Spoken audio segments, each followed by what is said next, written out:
All right. Hey, everyone. I'm talking to Wyatt of the band Pursuits. How are you doing, Wyatt? Doing really good, man. Thanks for having me on. Yeah, I appreciate it. Thanks for reaching out to me.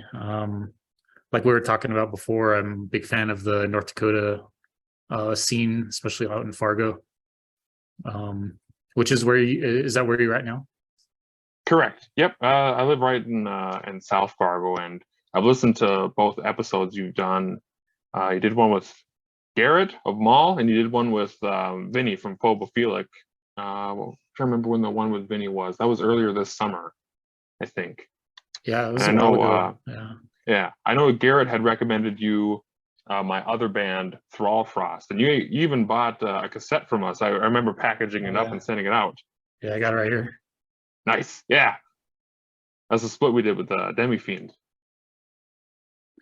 Yeah, I just kind of brought some of this stuff here just in case I want to kind of uh show off. But yeah, that's cool. I remember I heard uh you and your guitarist did a interview on another podcast. It was like a thrash metal podcast earlier in the year. Yeah, yeah, it's the Thrash Report, and it's a guy, John, out of La Crosse, Wisconsin, and another guy, Chris. He's out of Minneapolis, and they got a podcast called the Thrash Report. They haven't done an episode in a couple weeks.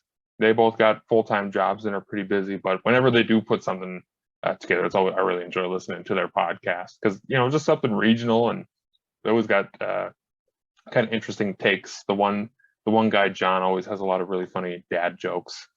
He's always like throwing together puns and stuff. It's cool. Yeah, awesome. Yeah, I'll definitely check out more. I was just kind of scrolling the Pursuit like social media page and I saw that, Hmm. and so I went in and checked it out. But yeah, I'm just a big fan of just doing this stuff. I listen to a lot of just like, yeah, like band interviews, and I mean I like a lot of sports too, so I listen to a lot of sports like podcasts.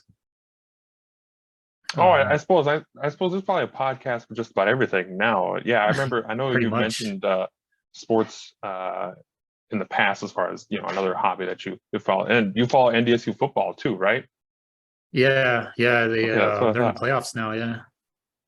I think so. I'm not super great with sports. I was just at my first pro hockey game over Thanksgiving, the Thanksgiving weekend. We went and saw the Minnesota Wild play at the XL Energy Center. Oh, cool. Yeah, it was cool. It was Awesome. on Black Friday. It was really neat. That's awesome. Yeah, I kind of like started following hockey a little bit when I lived out in Grand Forks, just because the hockey It's team, it's it's huge. yeah, it's a big deal. Like I grew up with kids who had been skating since they were like first, second grade.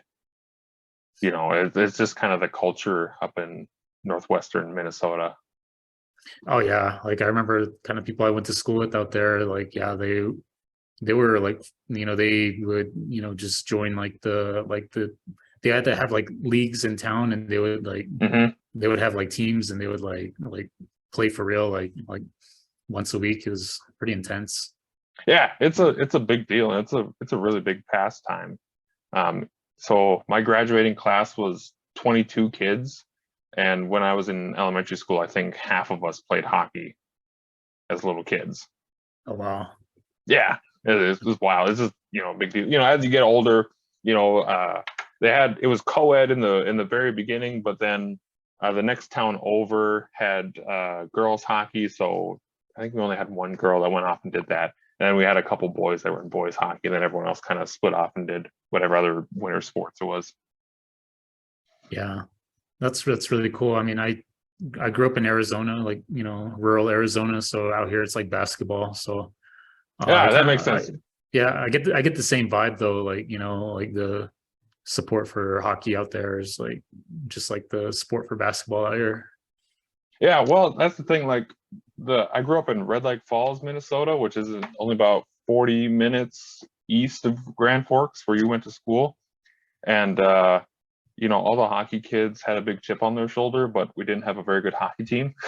So it was weird. I played basketball, so I enjoyed that a lot more. Yeah, yeah. I played basketball up until about my freshman year of high school, and I realized I wasn't going to get any better, so I just kind of quit. Oh, And okay. yeah, I got into like skateboarding, and I kind of focused on that for a long time, and then but then you I can't do get that that. forever. Yeah, I just kind of I still like try to do it every now and then, but it's not No, sustainable. no, I haven't played in a while. I'm 6'4", so I was always in the center, but I didn't really take it on much past high school or anything. I threw shot put and discus and track and field in high school. And I pursued that a bit more after high school, just doing it recreationally. That was always fun. But Cool, I remained a band geek from high school to today. awesome. Yeah, so you play drums in Pursuit, right? How'd you get Yep. started in that? I got Drums, yeah. oh, I started playing drums or started playing drums in pursuit. I would say maybe how you started playing drums before you joined Pursuit. Okay, yeah, I've been playing since I think fifth or sixth grade. And there's a photo my mom has somewhere of me playing pots and pans when I was really, really little. So it was always kind of like the joke, like, yeah, he's just gonna be a drummer. And I finally got the opportunity once the option for like band and stuff was being offered in elementary, middle school, and high school. So I did that. I did as much as I could to be in percussion or music involved activities. So we would have band on Mondays and Wednesdays, and then Tuesday, Thursdays we had it was called everyday band. So it was just like alternative percussion, things like that. So I would do that. I was in drumline. I was in jazz band, whatever thing we had, and just trying to advance my skills as much as I could. And then I had my drum set set up out of my dad's place. He lived out in the country, so no neighbors to complain for noise or anything. So it was a lot of just practicing and practicing on my own out there. I moved down to Fargo and I meet Carl, and him and I form Thrallfrost with Jake. And I've been, let's see, when did that technically form? Fall of 2015, and we're still a band. I'm actually working on the click tracks. We're going to start recording drums for our upcoming album for that in the next couple of days, hopefully, or next week or so. And then played a lot of shows. We did a small tour for that. We put out a demo and that split that you bought, and Yeah, a couple yeah, EPs.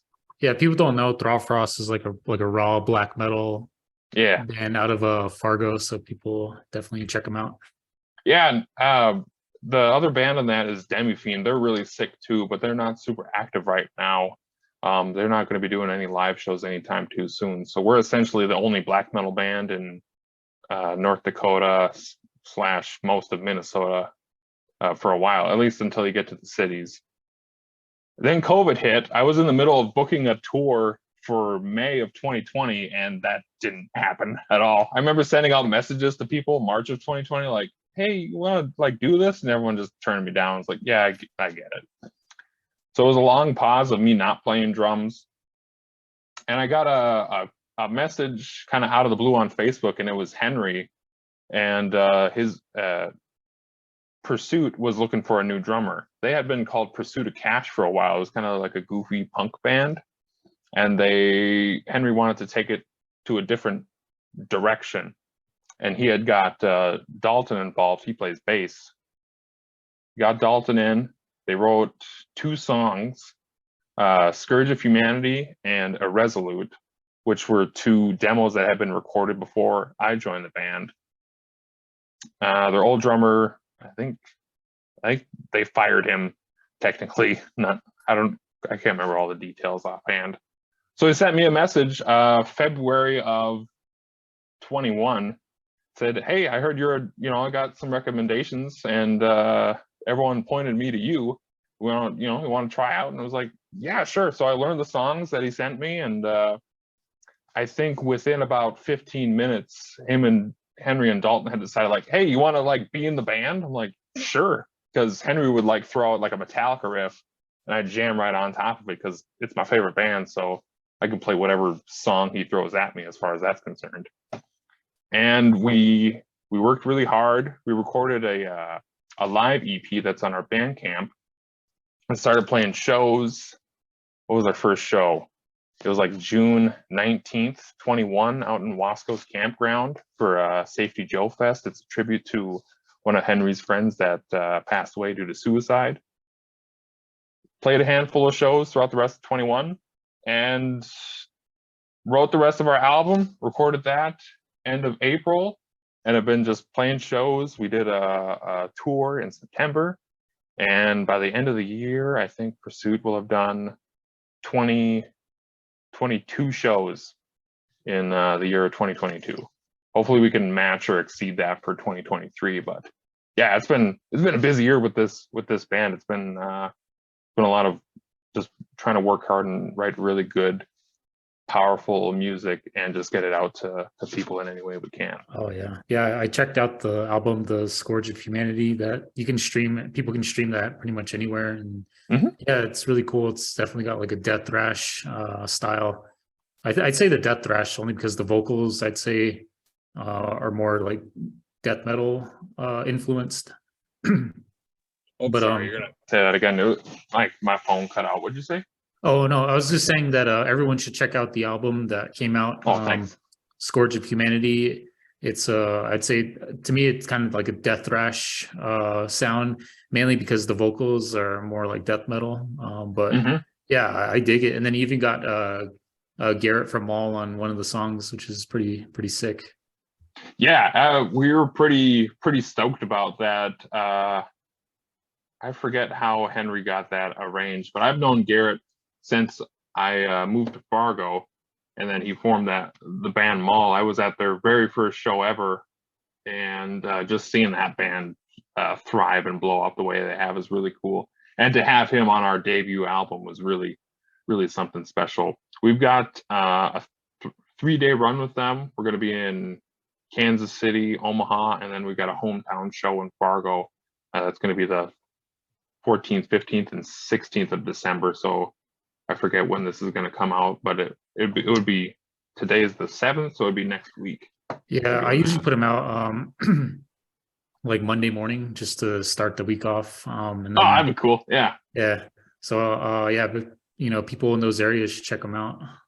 Yeah, no, it'd be really sick. I've been trying to get a hold of record stores in those markets to try and sell our album to them, because right now we've got them all sitting in Fargo. We've got our Bandcamp page that people can buy it from, but I've been just trying to get any sort of distribution set up for that album so we can get it out to more people. But definitely getting that opportunity to do this run with Maul is really sick. So we'll be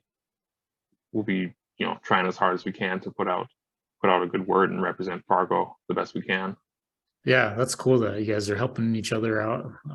Yeah, it's really sick. Garrett works his ass off to get these shows booked and whatnot, and that dude just constantly is grinding. It's really sick.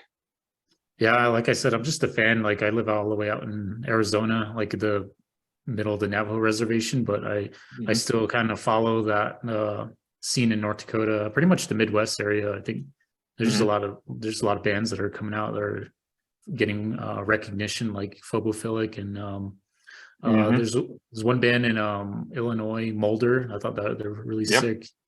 And then there was one band, they reached out to me called Choke. They're from like Wisconsin. Like, yes, yeah, I had hit them up. I was trying to set up a show out in Wisconsin, and they were one of the bands that I hit up. They're really cool. Yeah, all those bands I think are just I don't know what it is. Is it just like I don't know. Is it like the location, or is it just like, is everyone just kind of close with one another out there? Or I don't know, like how are all these like cool bands coming out? Like, right. I wonder if it's just sometimes the universe just throws randomness, and sometimes all the stars align and you get all these really cool people in one spot. And I try to tell people, 30 years from now, people are going to look back at the Fargo music scene and be like, holy shit, I saw Maul with 50 other people at the Red Raven, and wasn't that crazy? we've got people stage diving on our shows, just going nuts. So I wonder if the pressure from the pandemic just put a lot of people's got their gears going. Certainly for me, as far as everything else, I'm not really sure what it is. Maybe it's so fucking cold up here. We gotta get our mind occupied. It's -1 right now outside. Oh my God. Yeah. For me, it's 40 degrees outside. Oh geez. I can't even complain. Yeah. Well, yeah, it just kind of, it is what it is. So I have to leave the faucet running just a little bit to keep water running through. Otherwise the pipes will freeze. Yeah, I remember when I lived out there, people would plug in their car like when they park it outside. Yeah. Oh yeah, it's a whole different world. So I don't know if it's just the terrain that just hardens people up, but I suppose if you're not drinking every weekend and listening to country music, you're listening to metal music, Yeah, for sure. Yeah, well, it's funny, when I went to school in North Dakota, like I would read the campus newspaper, and there was one study that came out, and I think they said that they there was I guess there was like a report that came out of like drinking and DUIs on college campuses, and I think University of North Dakota was like number 2, and number 1 was Wisconsin, in Madison, Wisconsin. Yeah, they're like 1 and 2. It doesn't surprise me. It's such a weird vice that everyone's just like super comfortable with drinking, and especially underage drinking. Like it's a little alien to me. I don't really drink that much, but when I do, it's maybe 1 or 2 beers, something like that. It's just not really for me. Oh yeah, especially if you're like a person that wakes up early in the morning and like wants to like get stuff done. For sure, I would. Yeah, exactly. I work full time. It just doesn't work for me. But I mean, if that's something that someone else wants to do, cool. Certainly the people that come to my shows, I'm not playing straight edge shows. That's not what I'm about. But this kind of is what it is. Yeah. Going back to when you said you were recruited to play in Pursuit, was it you were going from playing like raw black metal to like thrash? Was there a big like transition, or were you already pretty comfortable with like thrash? No, if anything, it was more so a relief, because I had always kind of wanted to play in a thrash band, and I had the opportunity. So I was like, okay, I better not like mess this thing up. So I walked into that tryout a little nervous, but I had been playing sort of that style anyway. If anything, I was taking thrash elements and trying to stick them into this black metal band. Carl has a really interesting way of writing drum parts that I never really even would have thought of. But as far as a Venn diagram between the two, they overlap a lot more as far as my musical tastes are concerned than maybe most drummers do. I try and pull from all sorts of different genres and different styles of drumming as far as that is concerned. So like Hellhammer from Mayhem is a big inspiration for me, or even someone like Dave Lombardo from Slayer, or Igor Cavalera from Sepultura, and Vinnie Paul from Pantera. But also, like, I really like Danny Carey from Tool, John Delamayan from System of a Down. Like, I try and a wide variety of all sorts of drumming. So it wasn't really that big of a change for me, especially considering like Metallica's like my favorite band. So a lot of their music is really high paced and aggressive and whatnot. And so I was used to playing that just kind of on my own. So playing in this band is just, it's, I wouldn't say it's more comfortable. It's just, I'm just so used to it now. It's, I'm the one trying to get Henry and Dalton to speed up, because they're like, let's go guys. And there's like, their right hands are falling off and I got 4 limbs going. Ask them, they'll say the same thing. Awesome. You mentioned Metallica is your favorite band. Yeah. Did you were able to check out their new song? I did. Yeah. I really like it. It's cool. It's what I've been kind of looking for from a Metallica song, just a quick, 3.5 minute, really fast and aggressive sort of thing. And that's what the song Hardwired was. But Yeah. I looked at their total album length, it's going to be like 77 minutes. So taking out this newest Signal, like the average song length is going to be like 6.5 minutes. It's like, well, it's typical for them. If you look at their song durations, they've never really been a band to write short, powerful songs. It's always been pretty long and epic, which is, it's fine by me. More music for me, Yeah, I I was like the definitely, whole. I wasn't disappointed by it. It's really Yeah. cool. Yeah, it's I know so their last Hardwired for to Self-Destruct, that was a really cool Hmm. album. I really liked it. And I know they did, I think it was more so in their older albums, like the first song would be super fast and the last song would be super fast. So Hmm. I'm guessing that they're probably going to follow the same formula from the Hardwired album, because I know the Hardwired album was like 2 discs, like double album. And Yeah, they um split it up kind of weird. I suppose it was probably just a format thing, easier to fit them across two than just one, yeah.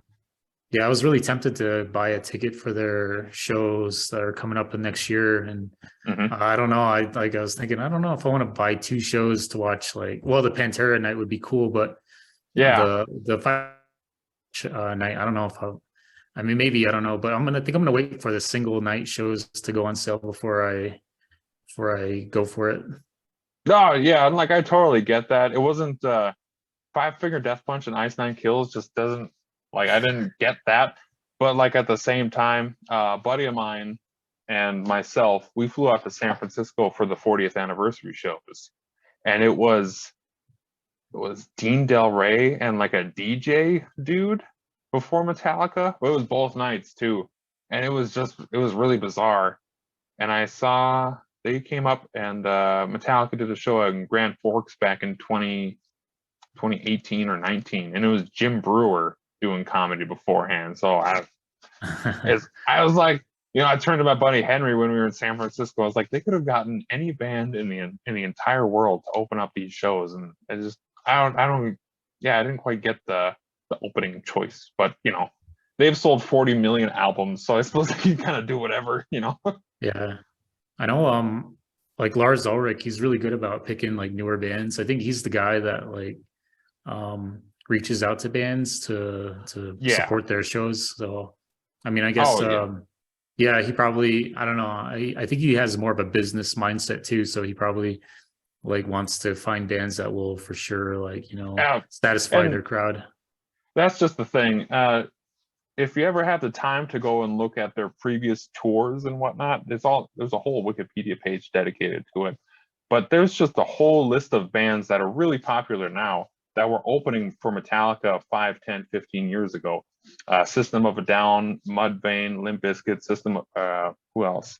Baroness, Ghost, Yeah. Gojira, Lamb of God, like you name it, a popular band that's popular now was opening for Metallica, 5, 10 years ago.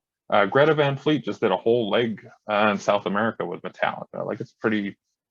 I suppose it's just a paying it forward sort of deal, to them Yeah. at least. It's really cool to get that variety. Yeah. I read the Metallica biography, and they kind of go into that. Like it was mainly like Lars who will like reach out to band. Well, I think like in their downtime, like a lot of the guys will hang out with their families, but Lars will basically just like start hanging out with bands, and he'll like travel with them. Like I think like they were saying like he like before Guns N' Roses got big, he like was hanging out with them, and then he would just like invite himself on their tours and just like hang out with them. That doesn't really surprise me. He seems like an extrovert. I'm pretty introverted, but I like that totally makes sense for his personality. It'd be cool to meet him because he's one of the reasons I got into playing drums. I know people like to rag on his drumming, but I would disagree. But Yeah. he's a pretty big influence as far as I wouldn't say maybe my style, but definitely an influence for getting me to play it. Yeah, yeah, he's cool. I mean, like, he just like picked it up and like taught himself. I think yeah, well, he's the one that started the band too. So the Hmm. band kind of revolves around him, and he just like learned it himself. That's why I think that's why a lot of people like talk like not really talk shit, but they like criticize his technique because he just taught himself how to do it.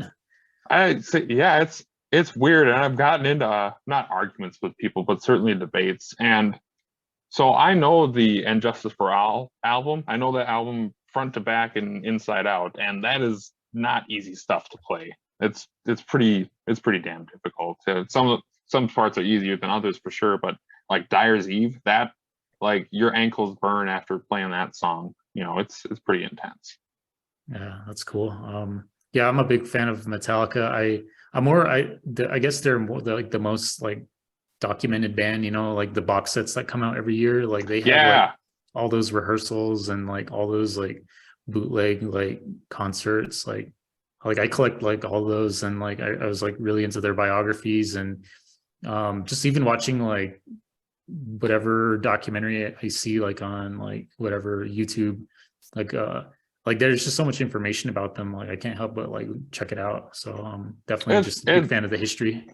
yeah, they've done that thing right in documenting their previous iterations of themselves. And I've got the box sets that you were talking about. They're really the And Justice for All one is really cool. The Black Album one came out, that one's just full of It's huge. Yeah. information. Dude, Yeah. yeah, it's cool. But I had been saving. I figured they were going to be coming out with it, so I had saved up money for a couple months beforehand. And so the day they released it, I was like, "Oh, cool, just grab that real quick." But yeah, same thing with bootlegs. I like listening to the bootlegs of their album. I've got they played in Fargo in 1992. I've got a bootleg of that show. Yeah, the cool thing is like, on their website you can like order like any live performance Yeah, they ever did. Yeah, so I have the Phoenix. I went to I only saw him once, and it was in Phoenix when Gojira and Avenged Sevenfold played with them. But yeah, I have that CD recording.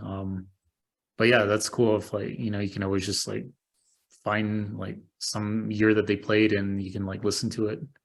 yeah, it's cool. They have it all documented and everything. And I think they basically have every live show since 2004 available, which Yeah. essentially eliminates any sort of bootleg market that's out there. Because why would I buy it from some dude when I could just buy it right from the band for $15? Yeah, there's like a streaming service that carries all that stuff. I forgot the name of it, but I think I think is it I did like Nuggets? yeah, something like that. I did like a free trial just to check it out, but yeah, it's intense. There's just like too much to go It's through. I was like, yeah, I'll it's a just pick lot. I'll pick one bootleg and stick with that one for now. And they changed their set list quite a bit too. They'll play like 16, 17 songs. So maybe 8 songs will be, the core, like the first 3 songs are the same, last 3 songs are the same. They got 2 or 3 in the middle. But then they change things out throughout every single night. It's really cool. But they got the material to do it too.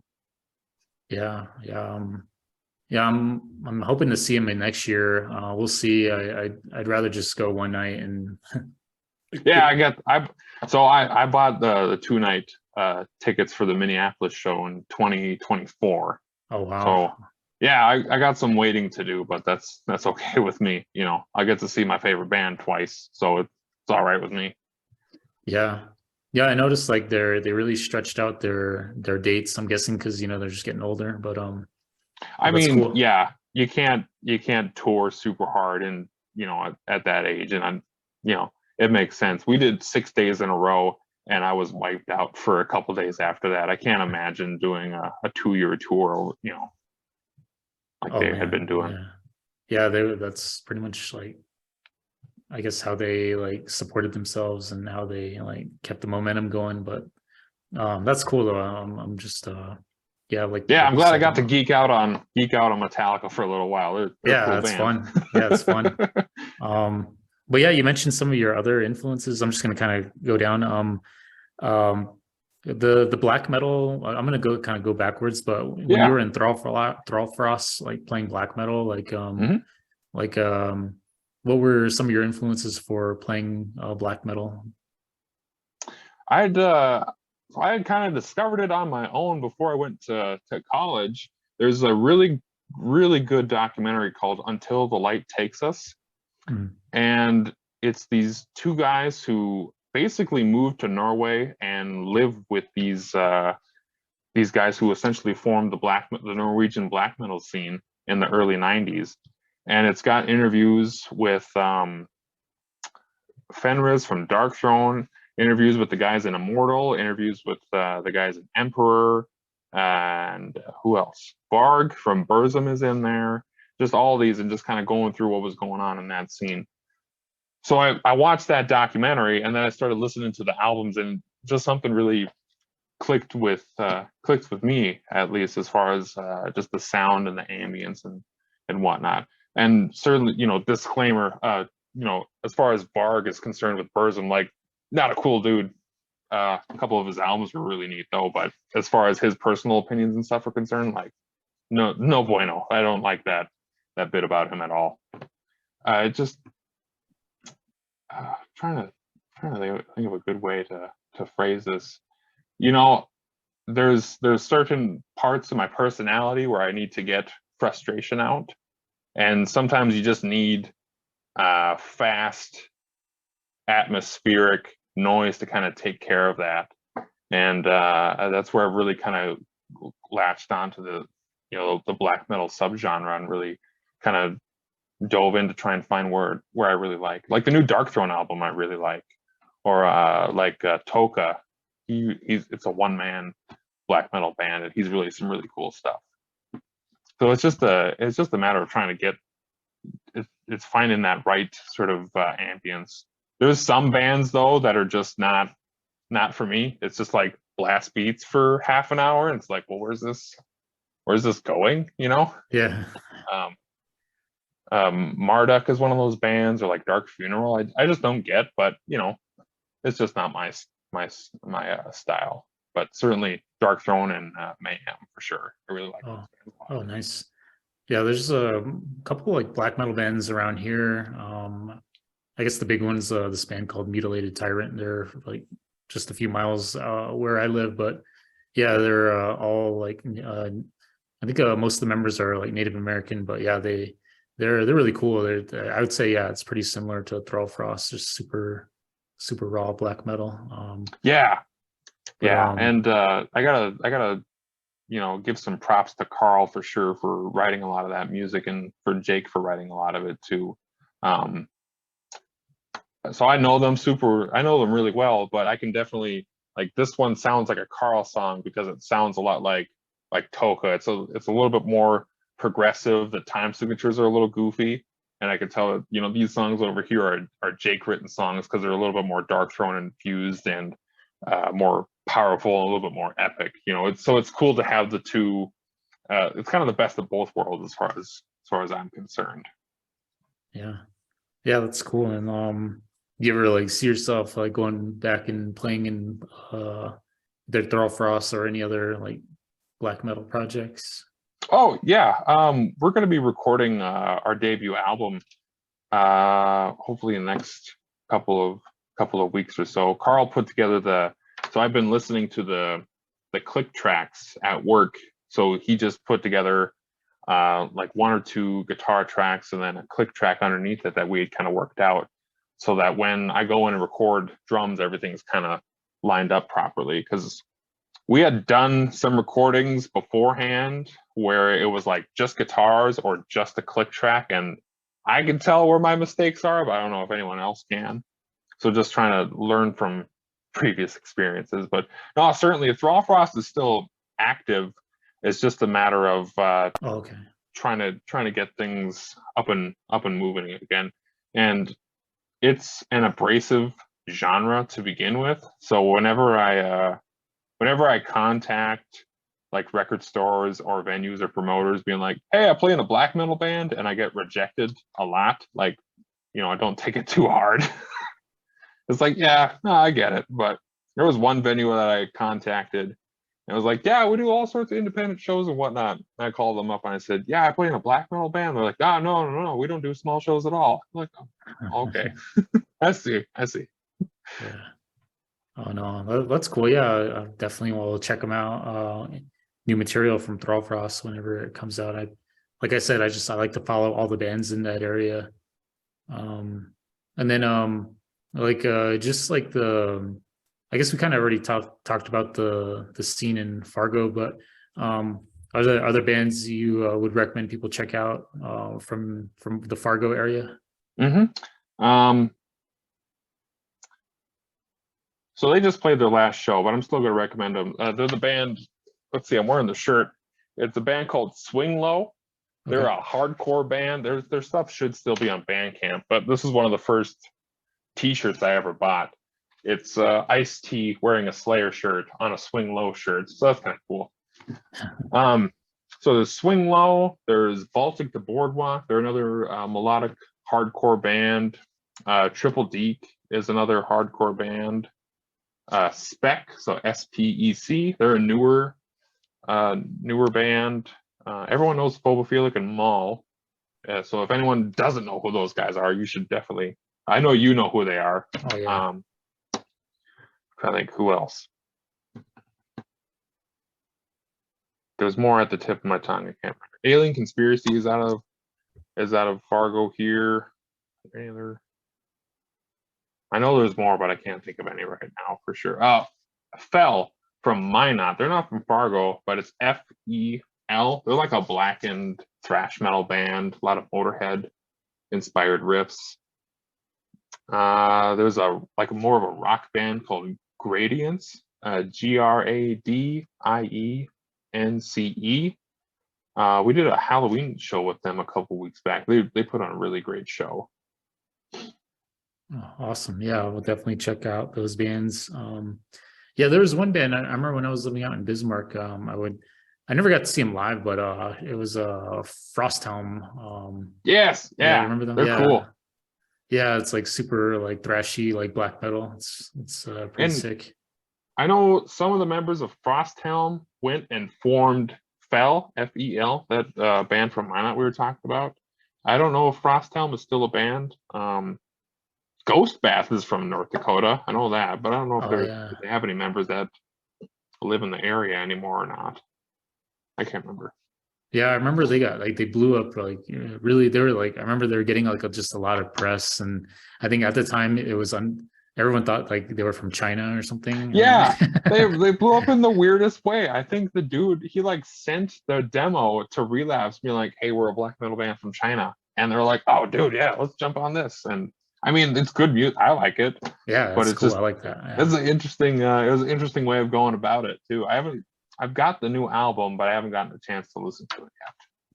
Yeah, it was just funny because I was living in Grand Forks at the time, and all this like just all these like sites were just covering them like nonstop, and then like I think something like there's like a label or somebody that like released their demo too that was from China. I think that's kind of where the confusion happened, and then then so everyone was just like assuming they're from China, but they're from like Minot, North Dakota. It's just the weirdest thing, but like.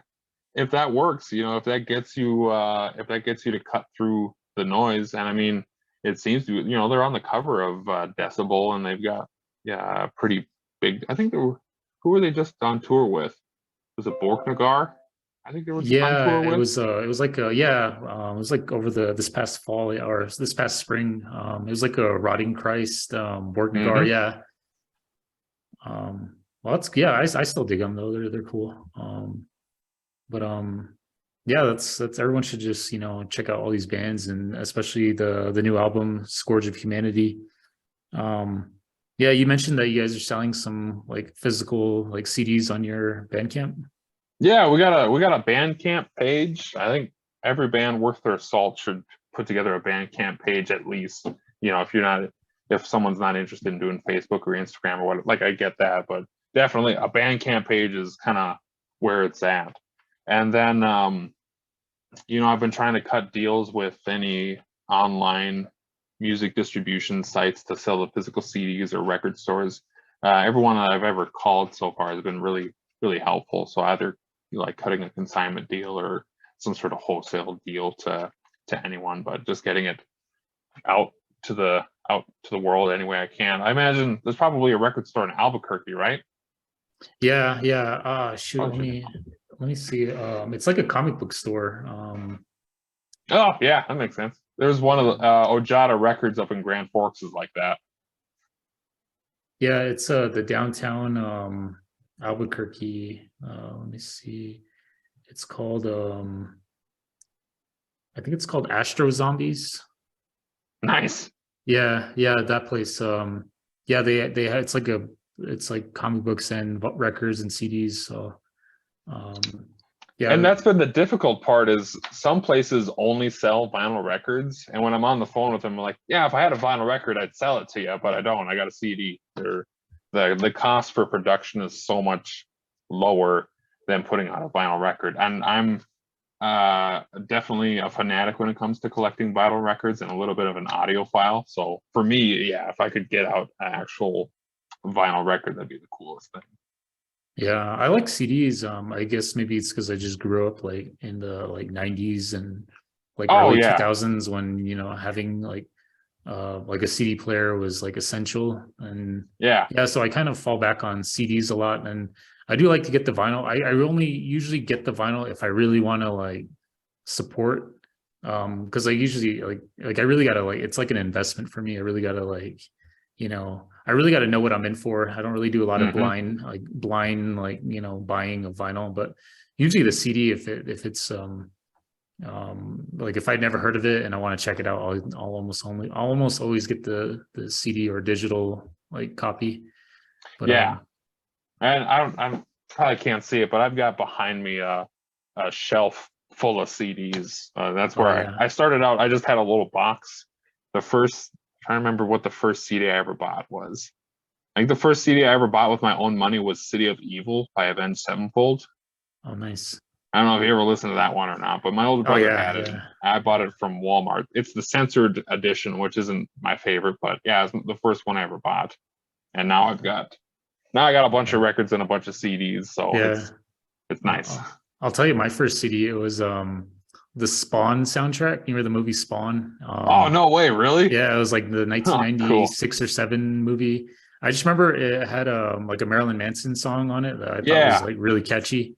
And yeah, I think that was like the first like big like CD I picked up. And going back on it, I really want to like get the vinyl just because like there's a lot of cool bands. I think there's like Corn and just a lot of like new metal bands I grew up listening to. I really want to hunt that down again or get the that's copy cool. of this either the CD or record if it's available.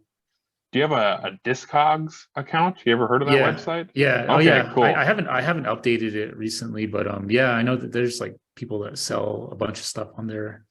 I've Yeah, been there's. I've Oh, been sorry. Go considering ahead. like I've been considering like trying to sell like some of my stuff on there, but haven't like sat down and actually done it.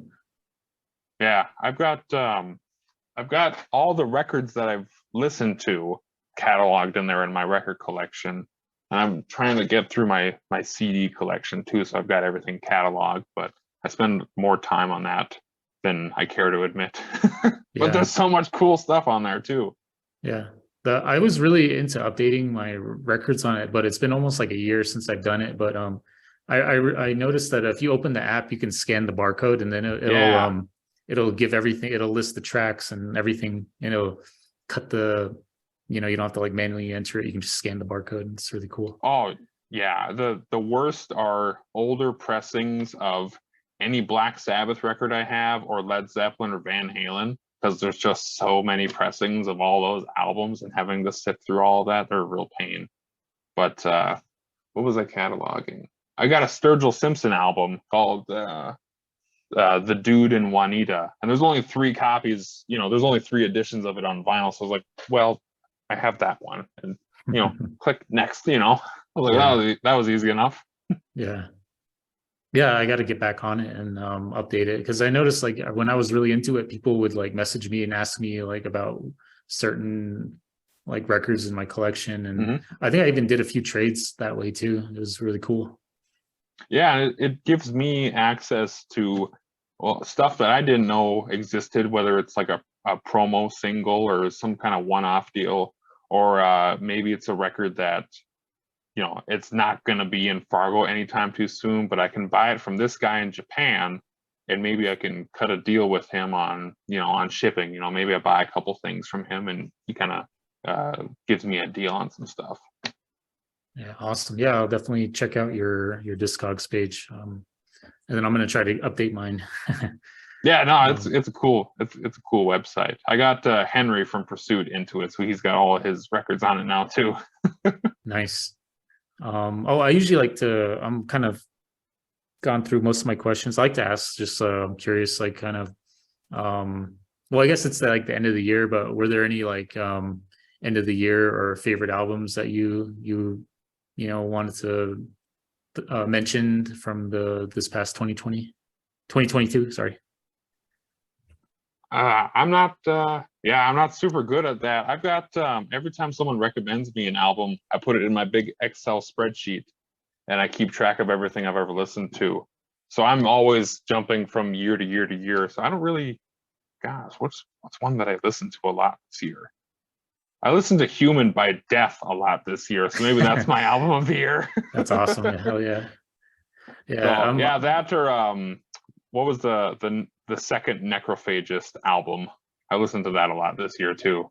Oh, Epitaph or something like that. Yeah, that one. Yeah. Yeah. So I'm not super. I know I got friends of mine who are really good at keeping track of the new releases for each year, and it's just not really how I like to listen to stuff. I try and listen to like probably 4 to 5 new albums a week, or maybe up to 1 to 2 a day. But I keep track of it in a big Excel spreadsheet that I've got a randomizer in, and it picks from a random cell. And I have a count on it. I think I listened to my 1000th unique album like last week. It was a Voivod record. Oh wow. Yeah. That's cool. I'm a big nerd when it comes to numbers. I'm an engineer. That's my daytime job. So I deal with numbers a lot. Awesome. Yeah, I'm a big fan of like the year end things. Like anyone, I think like if you follow like Garrett from Mall, I think he did a year end. I was looking at his year end like list on Instagram, but yeah, I'm just a big fan of like curious as to like what people were like really into. I've got it. I've got it now. The Astral Forest by Darkthrone. I'll put that down. That was really cool. I like that awesome. A lot. I love Darkthrone. Yeah. I'm still I'm gonna like put it like I don't know, I might list it like you just do like a podcast or like lately I just been like just doing like YouTube videos, but I made a list here. I've been like oh, there you go. I had like 40 like albums, and then I cut it down to 20 like today, but I might rearrange stuff, but I'll probably like do like a year-end like best of list. I don't think it's funny. I think it's cool. Yeah, and I hope you wait until the actual end of the year, because I see people putting out end of the year lists in the middle of November. It's like, oh yeah, I'm still like listening to stuff, so like the ranking might change, but yeah, probably like the last week of the year I'll probably do it. But there's one album that hasn't come out yet. I'm really looking forward to it. I think it comes out this Friday. It's called Woods of Desolation, the band. It's similar to like Ghost Path, like atmospheric, like depressive, like black metal. But nice. I think they're from, I want to say Australia or New Zealand, but I think it's their first album like in like 8 years. But yeah, I'm really looking forward to that one. I'm gonna wait till it like arrives before I like listen to the whole thing. But I heard a few tracks here and there, but I'm waiting for the album to show up, and then I'll check it out. That's a part of the world I don't pay enough attention to as far as music or metal music is concerned, is Australia, New Zealand. Yeah. Yeah, no, I just been a fan of that band. I think like when I was like going to school in North Dakota, I listened to a lot of music out there just because, with school and going to school, and then like there's not a lot to do outdoors. So I like really just like dug into like just listening to albums and I was the exact same way. I have a degree in civil engineering and a degree in philosophy. It took me 5 years, but I listened to a ton of music when trying to get through trying to get through all of that. Yeah, just studying in the library. Like I just have my headphones yeah. on and like just reading and like going through my notes. So And whenever I needed to do a lot of like calculations, a lot of math or anything, it was always fast, really loud stuff. Like Miss Machine by Dillinger Escape Plan. That's usually, and I still listen to it when I'm at work. If I got to do a lot of numbers stuff, it just helps. It helps with concentration. But to an outsider, they'd be like, "What in the world is happening in that guy's earbuds?" You know? yeah, yeah, and then like yeah, just like I do a lot of running too, so I listen to a lot of like music while Oh, I'm running cool. too. So kind of I try to pick like music that has a good pace. That way I don't burn myself out like running to like I don't know Dark Throne. I think if I ran to Dark Throne, I might like run out of steam too fast. Yeah. No, I totally get that. Or like listening to like a live Sepultura album. Those like, especially on the why can't I think of the album after Arise, but before Roots? It's on Oh, the tip of my tongue. Chaos AD. Chaos AD. Yeah. That the recordings from that tour when they're playing live are just ridiculously fast. So I can't even like trying to run to that would be a bit of a challenge. You're doing like 3-minute miles. Oh man, run to that stuff. Yeah. But yeah, that's cool. Thanks for those recommendations. Yeah. Hey, But, I got a question for you though. Yeah. Since we were kind of I mentioned Sepultura, you had Max Cavalera on your podcast, didn't you? Yeah. What was that like? I listened to that. That's got to be amazing. Yeah, what happened was, well, ever since I started doing these, like I think 2020, I kind of started like doing these like more frequently, but I knew like Max was like the number one. Like I've always like wanted. I'm just a big Max fan. I have like all the Soulfly records, and well, that's how I got into him was Soulfly. But then I kept like messaging all his like accounts, like the social media, email. I just kept doing it like over and over. I don't know. They probably got tired of me doing it, and I finally got a response. I finally got a response on. I think it was the Go Ahead and Die account, and I guess his wife, Max's wife, runs all those accounts, and she responded to me, and then she said, "Yeah, she's like, we can do it," and they told me actually they were gonna play a show like not far from here, like and they told me like, yeah, let's do it over there. And then turns out they canceled the show. And then I just messaged them again, and then they're like, oh yeah, we couldn't make the show, but they said we could do it by phone. And so then yeah, they told me like, you can do it, but it's going to be 20 minutes and don't mention any Sepultura stuff. And then I was like, all right, cool. And then yeah, and then like she sent me a number to call, and I texted the number, and then they texted me back. They're like, yeah, call back in like 10 minutes or something. And then they're like, yeah, he's out, like Max is out, busy right now, call back, or text in 10 minutes. So then yeah, I texted him, and they're like, okay, yeah, he's ready. And then so I called it, and his wife answered the phone, and she's like, yeah, it's me, Gloria. And then they're like, he's right here. And she's like, remember, 20 minutes, don't mention Sepultura. And then like she gave him the phone. Wow. And I was like super nervous. I had a timer on my phone, like I was timing myself. Yeah. And then yeah, it's kind of hard too, because like, and I didn't want to cut him off, because I felt like I didn't get a chance to get through everything. But I think I ended up going like 23 or 24 minutes. But yeah, it was just like super, like I was exciting, man. I was just like trying to listen, but at the same time keep track of the time and keep track of like the questions I made. Yeah, it was a thrill. You ever go back and listen to that episode? You're like, no, I got to talk to that guy, No, I haven't, but the cool thing was there's this website, the blabbermouth.net website. Yeah, somehow they picked it up, and then they shared it, and like a lot of people were listening to it too. So yeah, that was really cool. That's cool. Yeah, I really want to talk to I've been trying to email. I actually got a response, and then like I haven't heard anything back ever since Chuck Billy from Testament. Like yeah, I really want to talk to him. Yeah, I really want to talk to him. I just maybe I just got to do what I did before, just keep bombarding them with emails. But yeah, and then there's some other people too I'd like to talk with. I mean, just like I definitely like Randy from Lamb of God. I think he's He'd be really neat to talk to. Yeah. yeah, I know he like supports a lot of like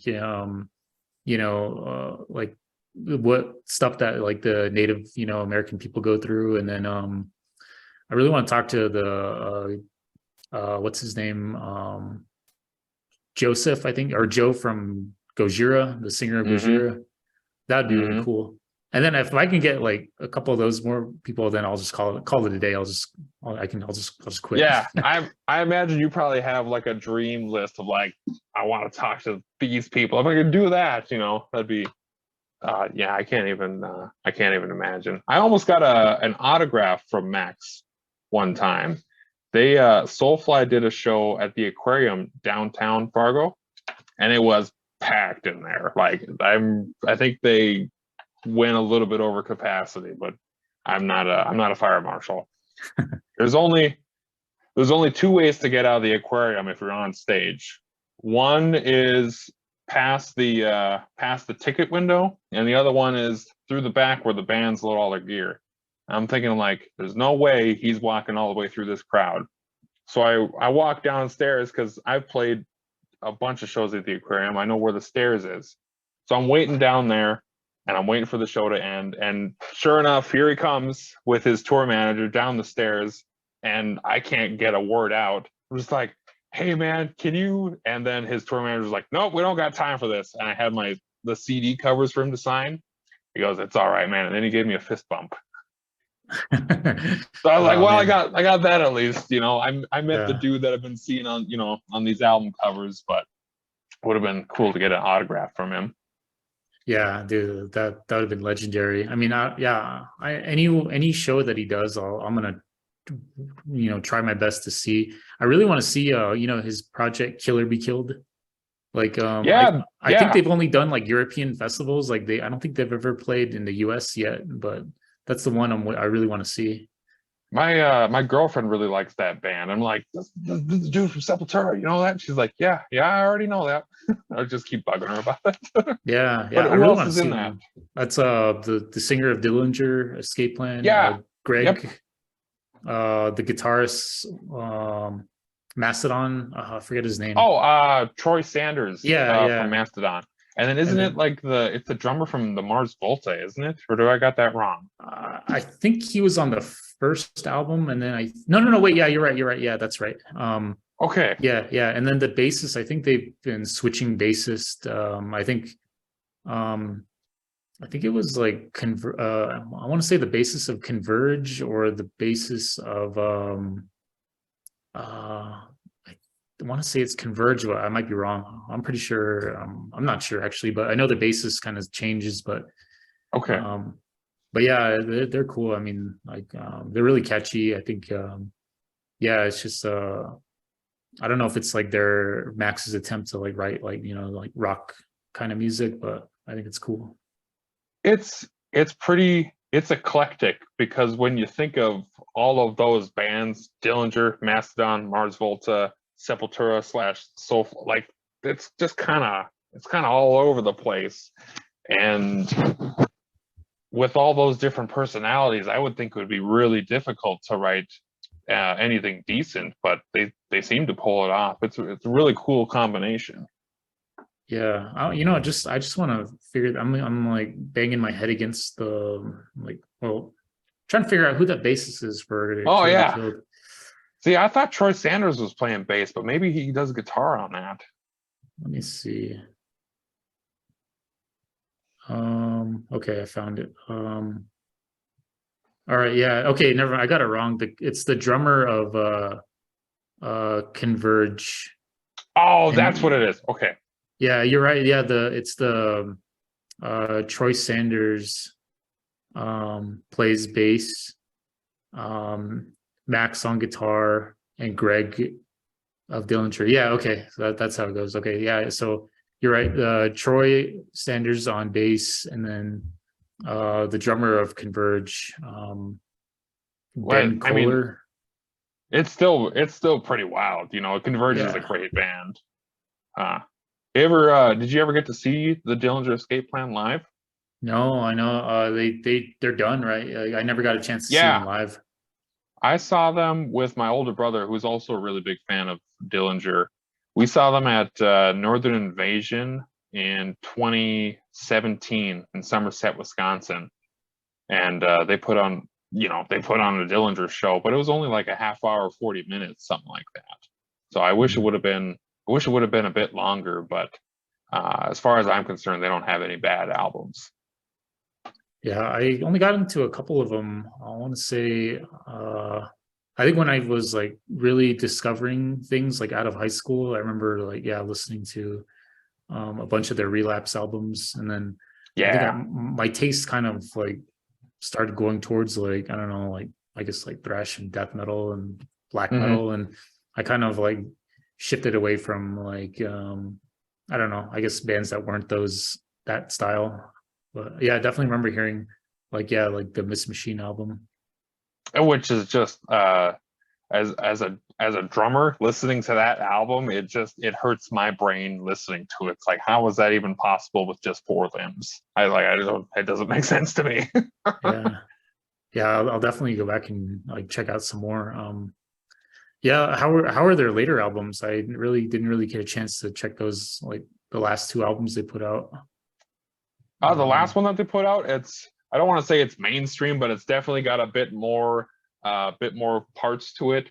They've got a song called "Symptoms of a Terminal Illness," which I think is really cool. It's got a really nice ebb and flow, but certainly they still have got elements of their previous iterations.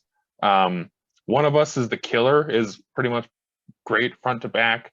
I've never really gotten much into what is it called?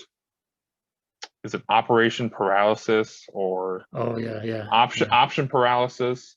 That one's pretty all right. I'm trying to think if they have anything else other than that. I want to say there's an album in between their last album and Option Paralysis, but I can't remember which one it is. Or if Yeah. they might have a like an EP or like a live album in there. Okay, yeah. Um, yeah, We've it touched on quite sucks. a bit of genres just in this one little podcast. Yeah, no, it's fun. Yeah, I really appreciate it. Yeah, you know, I'm a I'm music at nerd, so I try and listen to as much stuff as I can. Even outside of metal, I try and listen to a bunch of other oh stuff. yeah. I'm kind of more just metal focused, but if I do listen to something that's not metal, I don't know, I tend to like listen to some country music, Okay. but yeah, I'm not like deep diving in like, you know, the demos of like country artists like I do like you know, I don't know if like I'm not sure if like Luke Combs has demos that like were like being bootlegged. I don't know. Right. Yeah, I don't know if that's something that's unique to metal or not, I suppose. Like, hey guys, I got this demo of Carrie Underwood. Like, check it out, you know. I don't know if that's a thing or not. Yeah, I know with country, like they have songwriters, like professional songwriters, like that they basically just sit in a room and they try to Yeah. write the catchiest, most like hooky music, and then they sell it. They like sell it to like the bigger artists. I know that's They're kind of making unique. more money than I am, that's for sure. But yeah, I don't get it. My girlfriend and I just saw Charlie Parr and Trampled by Turtles at the Armory a couple weekends ago. They're not country, but they're certainly folk, and it's really cool stuff. It's all acoustic, so going from listening to a lot of heavy distortion music to that was quite the transition. But you ever listen to like Coulter Wall or Sturgill Simpson or any of those types of dudes? Yeah, as Sturgill Simpson, yeah, I've heard of him. He so like I watch a lot of like skateboarding like stuff online, and I remember one there's this one skateboarder, he edited his footage to like a Sturgill Simpson. It was like a cover of Nirvana. Yeah, he did In In Bloom. Bloom on Yeah, on his third album. It's a Sailor's Guide to the Universe. yeah, It's a yeah. blue album with a ship on the cover. It's a pretty spacey album, but Sturgill Simpson is cool. Or Casey Musgraves, you ever heard of her? Oh yeah, yeah, yeah. Yeah, she's cool. I like her stuff too. Yeah, I mean, I kind of grew up in the '90s, so I kind of default back to like '90s like country artists. All right, on. Yeah, I know. I think yeah, George Strait like announced a tour. I think in the springtime. I'm definitely going to try to check that out. That's cool. Yeah, I mean he's like big around here. Everyone like loves George Strait. You know, metal or Yeah, non-metal, like everyone digs him or appreciates him. that's like Garth Brooks around here. He's sold out the Fargo Dome here in town. I think like 4 or 5 nights in a row, something just absurd like that. It's just I can't even imagine having that big of a fan base. But I suppose when you're at that level, you kind of get used to it after a while. Yeah, yeah, definitely. I dig Garth Brooks too, and I'd say I don't know. I try to. I do have a small like record collection of some country. Hmm. But yeah, there was one I was like hunting. It was the soundtrack to Urban Cowboy. Like I grew up listening to that like front to back. You know the Okay, John cool. Travolta movie, the John Oh no, Travolta Urban Cowboy movie. Um, yeah, I remember just like listening to that like as a kid, and then just like I was like, man, I really want to get the album on vinyl, and then I was just like hunting it down, and um, I don't know if it was out of print or whatever, but I found like a record store like in Sedona, Arizona, and mhm, I saw it listed. This is like a couple of years ago, but I think since then they like repressed it, and now you can like probably buy it at Walmart now. But yeah, I that's remember like it cool. just like really like obsessed with trying to find that album, and then I finally got it, and um, yeah, it's just classic. I listen to that like all the time. Was that before or after he was in Pulp Fiction? Oh, way before. This is like It was way before. Okay. 1981 or something. Okay, I was Oh, getting it confused with Midnight Cowboy with John Voight and Al who else is in that? Pacino. It's Yeah. he's in that same cast of people. It's like Al Pacino and Robert De Niro and I don't remember he was. He's in The Graduate and Rain Oh, Man. Dustin Hoffman. Dustin Hoffman, yeah, he's in Midnight Cowboy. I think I'm imagining that Urban Cowboy and Midnight Cowboy are very different movies, though. Yeah, I know. Urban Cowboy. I think you could probably stream it somewhere, but it's actually. I would say it's actually it didn't age very well because there's a lot of stuff on there that like probably like people would not consider cool anymore. Like it's just Probably like not. yeah, a lot of like drinking and like a lot of like you know domestic violence and like really I don't know. Yeah, when I watch it over again, it's like whoa, like this is like acceptable like back then. But yeah, it's the soundtrack's cool though. Like the stuff on there is not though. But No, I bet I've never seen that movie. I just know that it's a movie from the '70s, and it's intense. yeah, but the music's cool. I mean, you know. Yeah, yeah. I got a hypothesis about that. So, leaded gasoline was made illegal in what was that, the '60s or the '70s, something like that. And so, basically, you had the whole automobile industry spewing out toxic poison into the air. Well, when people have lead poisoning, they're more prone to violence. And when you look at the charts of violent crimes, they increase until leaded gas is made illegal, and then they decrease. And I think there was Oh, just something about having all that, and plus a bunch of other things, but lead specifically coursing through the veins of America in the '60s, '70s, and into the '80s that made all of those sorts of those cultural movements and the music and the movies that came out. You know, it's probably one part in a whole bunch of other things, but I wonder if it's just a hypothesis. But oh, wow, that's I interesting. imagine that lead gasoline probably had something to do with all of that. Oh yeah, especially like especially out in the country, people drive like big trucks, like gas guzzlers. I Yeah, don't know. Yeah. Um, but oh yeah, like yeah, I was just saying like yeah, the country music is kind of like my if I want to take a break from all the like aggressive stuff, I'll just turn yeah, on the radio or you know I don't know whatever. Yeah, I usually just turn on the radio, the country radio, and see what's out there.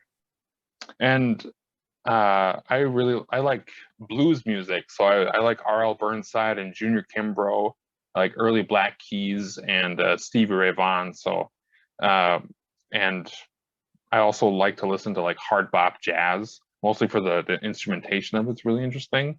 But when I come home from a metal show, I'm either listening to nothing or I'm listening to something a little bit cooler just to kind of give my ears a break. I don't know if you've ever listened to any of that sort of stuff before. I figured probably listen to, like you said, a lot of country too. But Yeah, usually after I'm done with the yeah, after I go to a metal show, I usually just listen to the radio. Like, yeah, like if I go to like a death metal show, I'll just like listen to like the classic rock station when I'm driving home.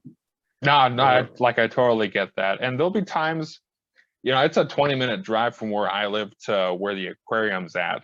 And I'll be just driving along, and then I realize I've been sitting in my car listening to nothing for the last 15 minutes, and it just kind of dawns on me, it's like it's Yeah, been total silence.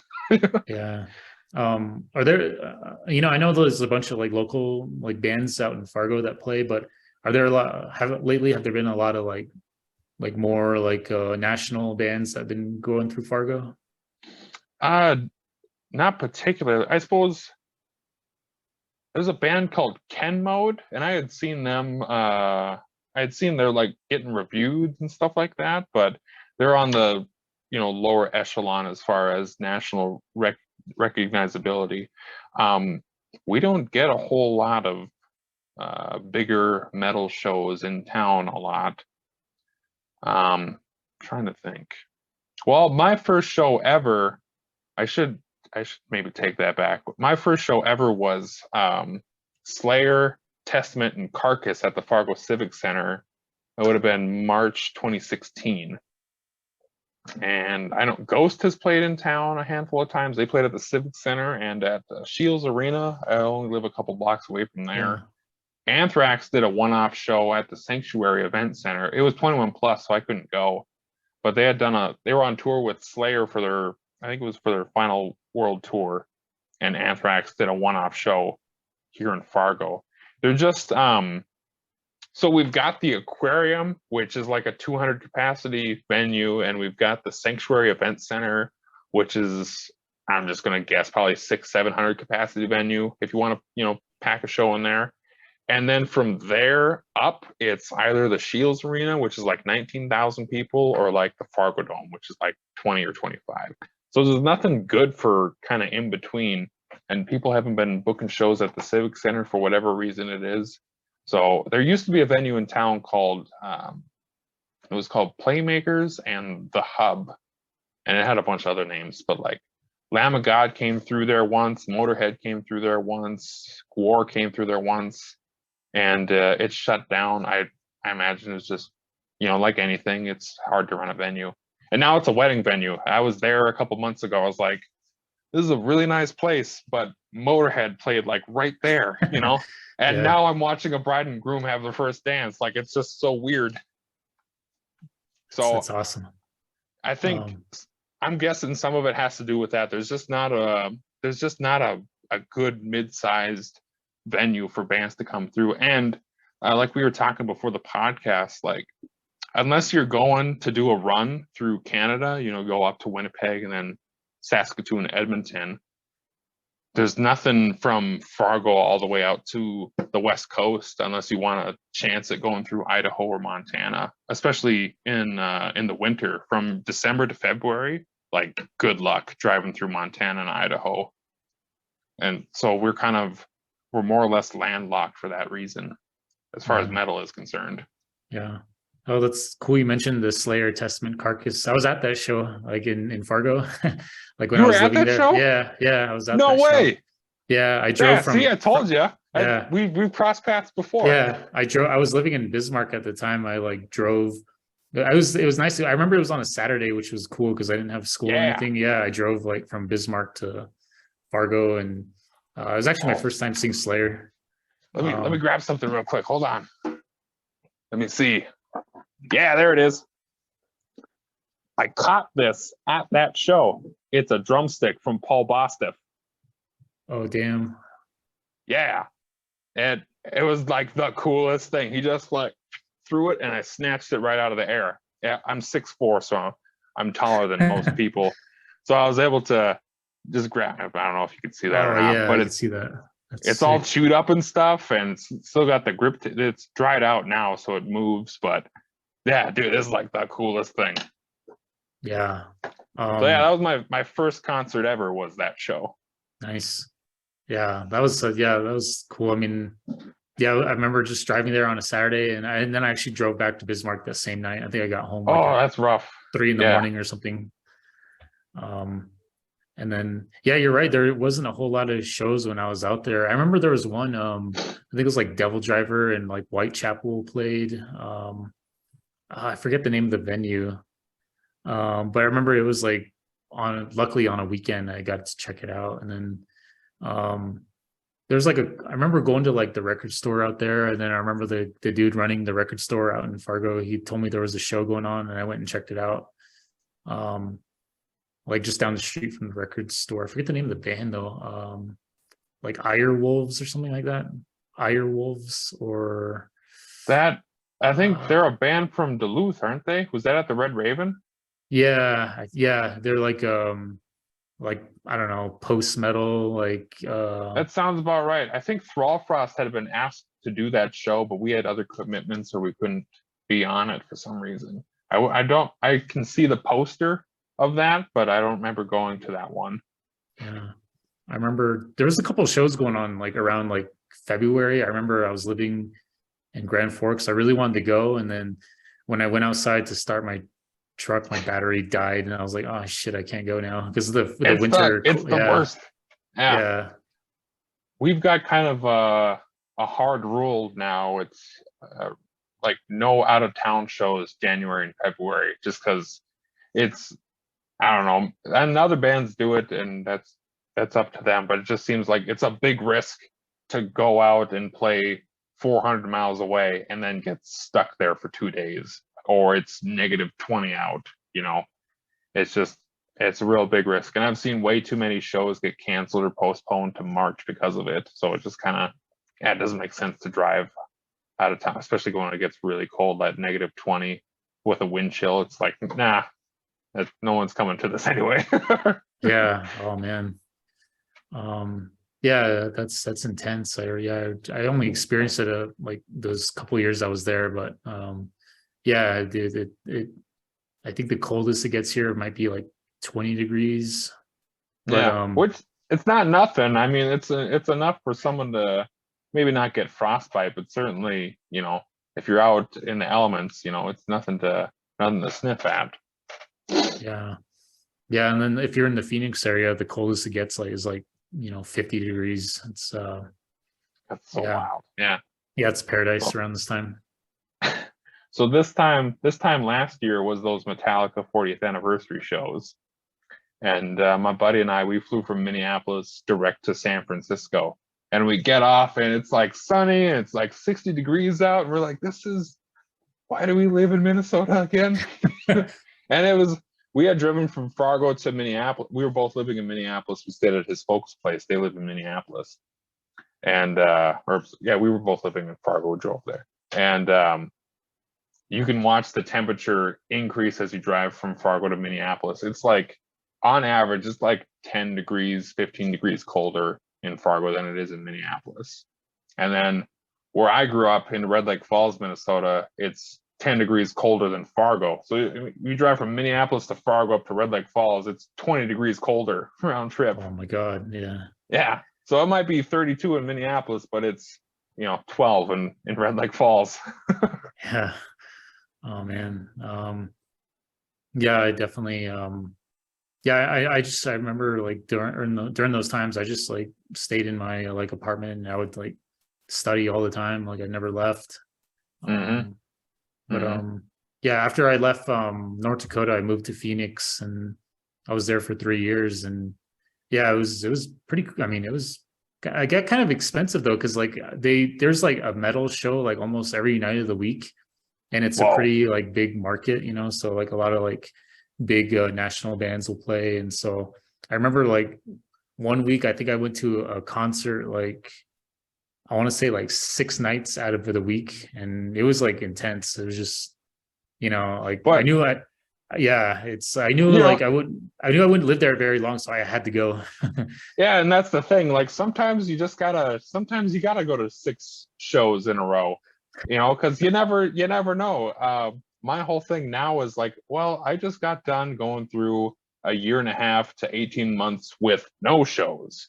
So if there was a couple months ago, there was a show at the aquarium and there was a show at Fargo Brewing Hall, and there was really cool bands playing at both. So I just hopped back and forth from both shows and checked out 5 different bands at 2 venues. I was like, well, I might as well while I'm at it, And Minneapolis is the same way. I got a buddy down there that lives in Minneapolis, and if there's a metal show, he's there. And I've I've seen him on his Snapchat stories, just the crazy views that he's getting at these concerts and all the different shows that he sees. So the way I see it, more power to you. If there was 6 shows in Fargo, I'd probably be at them. It's just Yeah. the way to kind of get out there. Yeah. Yeah, so I lived in Phoenix from 2017 to like 2020, and I think it was like 2019 right before the pandemic. Yeah, I would like I would just go like, like I think that was just kind of my way of like, getting out of the apartment and like, Hmm. socializing and, just having interactions with like, because, with work, you don't really like, bond over like stuff like music or movies, or anything like that. It's just kind of No, and just more professional. Yeah. you know as well as I do, like listening to metal, you're automatically just like put in this little corner, just like, well, that's your music. No one else really, listens to that. And yeah, I've always kind of felt like the square peg in a round hole at wherever I've worked. Well, the job I currently have is really great, but it's still like, you listen to it's I don't want to say it's outsider music, but it's not super mainstream. And I always feel like I'm with my people whenever I go to a metal show. It's cool. And then I don't know if you wear a vest with patches on it or not, but whatever you put on your vest and all the different patches and stuff kind of helps gauge the personality of that person. That's always a conversation starter for me. Like, oh, cool, you've got a whatever a necrophagist patch, or you've got a Metallica patch, or where'd you get the Pantera back patch, things like that. I've got a leather vest with Arise by Sepultura as the back patch, Oh, surrounded by a nice. bunch of other different bands. Yeah, no, I've always wanted to get one. I haven't. I've been collecting patches for, I don't know, like past like 5 years, and I haven't like invested the time to put it on a vest. But yeah, no, Yeah, I always admire it. I think it's cool. yeah, no, and every single one is different. Everyone's got their own sort of thing. So, which do you have a back patch? Do you have like a centerpiece that you want to find, or have you bought? No, I've been more just collecting like the smaller ones. Like I'll show Hmm. you one I got recently. Yeah.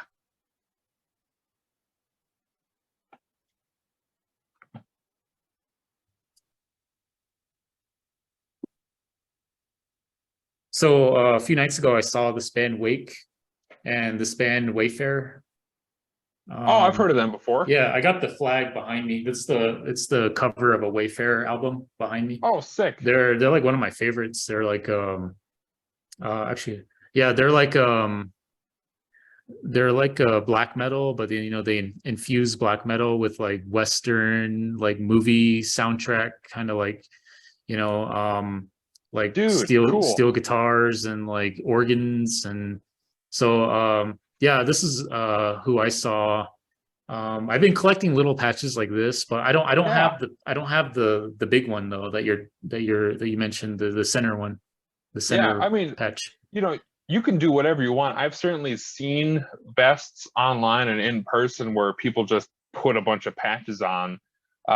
It's kind of been it's what I see a lot is someone will have a big patch in the middle as a centerpiece, like, this is what this vest is about, and then all the going around it and whatnot. I'm a part of a couple of Facebook groups that of just people like showing off, like, well, here's my vest of all Slayer patches, here's my vest of all green patches. People get really into this.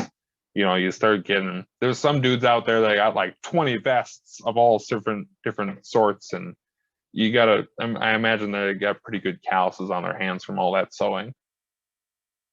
Yeah, I mean, I guess if I were to do it, I'd probably just, I mean, I'm pretty.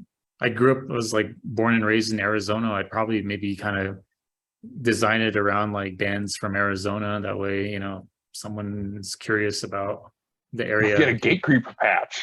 Oh hell yeah, I love Gate Creeper. Yeah, If you want to um, do that, certainly. But yeah, I don't. Give it some thought, maybe, dude. That'd be yeah, really sick.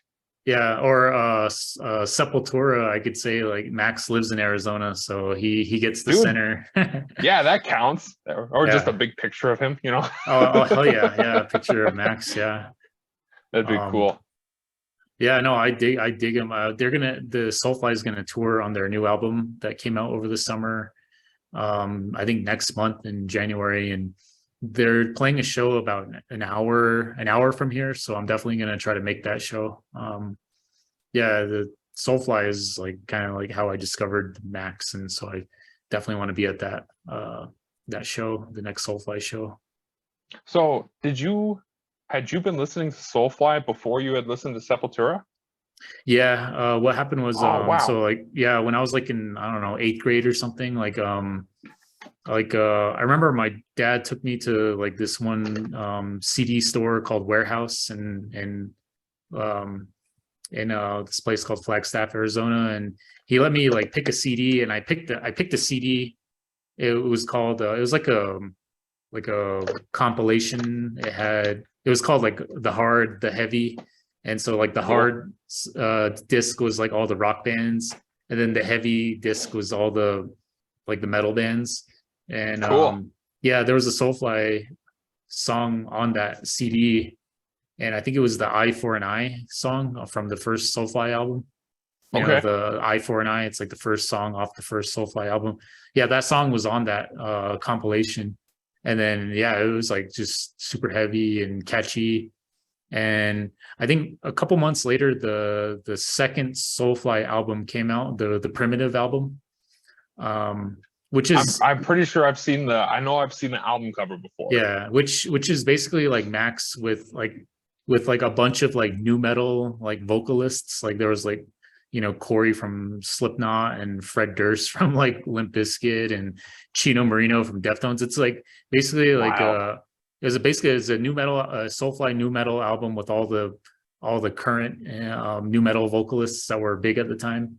And I think kind of like that's kind of where I got really into Soulfly. And then I don't know, maybe like a couple, not long after that, I found out that he was part of Sepultura, and I like discovered like Arise and like Beneath the Hmm. Remains, like after That must have Soulfly. been that must have been quite a trip, like going from that Soulfly stuff to then listening to Sepultura, because it's not like they're super different, but they definitely, like, if you did a A/B comparison, they're definitely really different styles. Oh yeah, yeah, especially like the Beneath the Remains and Arise, and because then I think Yeah. Max slowly transitioned to the new metal with the Roots album. Yeah, Um, that was the first Sepultura album I bought. We've got it's called The Consignment Store. It's a real catchy name, but it's all, stuff, people bring stuff in to sell on consignment, and they take a cut and then the store takes a cut to help run the store. But they had a CD section, and someone had brought in Roots by Sepultura, and I had listened to Arise and some of the other albums beforehand, but Roots was the first one I bought on CD because I was able to get it for like $3 there. And just today, I got in the mail Run Out the Groove Records. It's a label that put out a deluxe edition of that album. So it's got a remastered version of Roots and then some like bonus tracks, so like different mixes and some different session recordings of that, and then a whole live set from Ozfest 1996. wow, Yeah, dude, yeah, it's that's I'm looking forward to doing a deep dive through that. It's really cool. yeah, yeah. No, I don't know. I need to get more into that the Roots album, because I feel like I don't know. I feel like I focus more on like the Arise and Beneath the Remains and Chaos AD. Yeah, it's a little divisive, as far, some people are like, they really don't like that. It's the same thing with Metallica. They're like, everything after the Black Album sucks. It's like, no, just like take it as it is for that piece of artwork. You got to allow people to explore and do their own things within that. And that's certainly the case with that album. I appreciate it for the art. It's Yeah. great. Yeah, that's cool. I definitely I don't know, that sounds awesome. If I see that like Roots box set, I'll definitely pick it up. I just got in the mail I guess Soulfly, they released their first 4 albums on vinyl as a box Cool. set. And yeah. Actually I'll pull it up right now. Yeah, that'd be cool, man.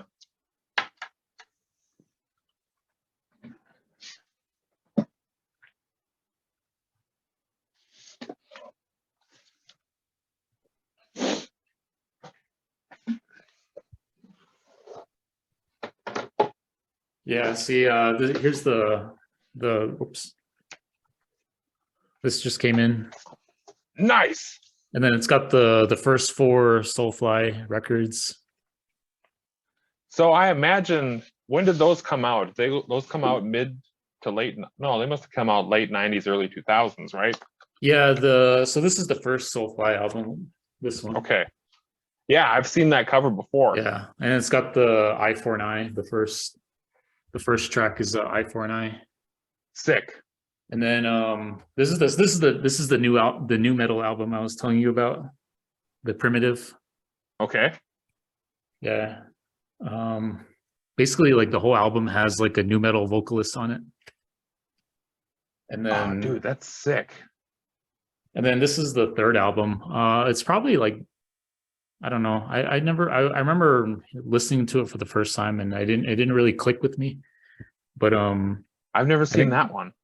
Yeah, I think they always play this song live. The Last of the Mohicans, LOTM. They always play that live. But I think this is probably my favorite. This is the Prophecy album. So Soulfly had a guitarist named Mark Rizzo. Okay. Like this was the first album Mark Rizzo like appeared on. And yeah, it's amazing. It's just like it has all that catchy like groove metal, tribal, like shit that Max is well known for. It really comes together right there, and then he really kind of adds like some of the thrash in it. So I think for that reason, that's really cool. Yeah, and then this is like a bonus. I think it just has like unreleased songs and like live songs, but yeah, that's why I like box sets. Yeah. Is it on did they do a different colored vinyl with it, or is it all standard black? It's all standard. I think they're all black. No, I wish they did a color, but they're all okay, cool. Just this regular black color.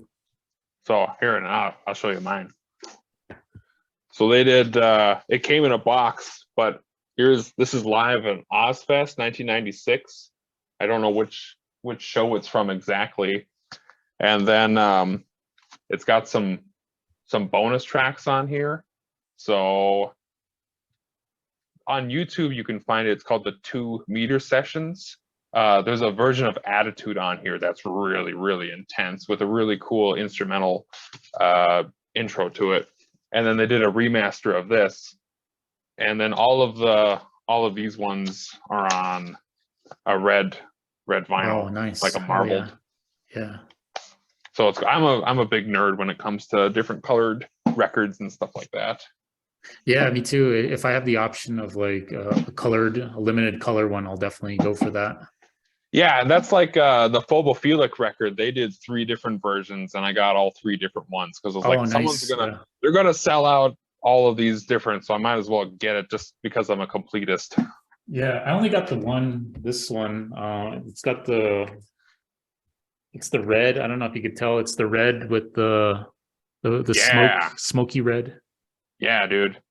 Yeah, that's the only one. That's the only one I got. But then I follow collectors on like Instagram, and there's like a gray with a splatter. I really I kind of want to get that one instead now that I've seen it. But yeah, that's cool. And oh yeah, I brought one just to show off here, the mall. Yeah, dude. Yeah, I got I think it's like the purple with the blue splatter. Ah, dude, yeah, those are, yeah, I picked up that one too. They did another one that was color in color. I think it's like blue with inside purple or something. Yeah. And they're doing a repress of it that's called Eco Green. So whenever are you familiar at all with how they press vinyl records? I've seen like videos, like yeah, they I don't know, they have a pressing plant and then they usually Mhm. get the wax and then they press them they press them together. Yeah, But they've got it. It's they call it a puck because it's about the size of a hockey puck. And when they put the stamps together, you've got your 12 inches of PVC. Well, there's always just a little bit of extra too.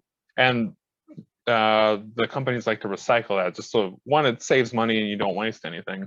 Well, when you're doing all these different colored vinyl records and whatnot, you get a lot of colors. So what they'll do is they'll just melt those down and make new records from that. So with this Eco Green variant that Mall's putting out, it's all, they don't guarantee a color for it because it's all sorts of different colors.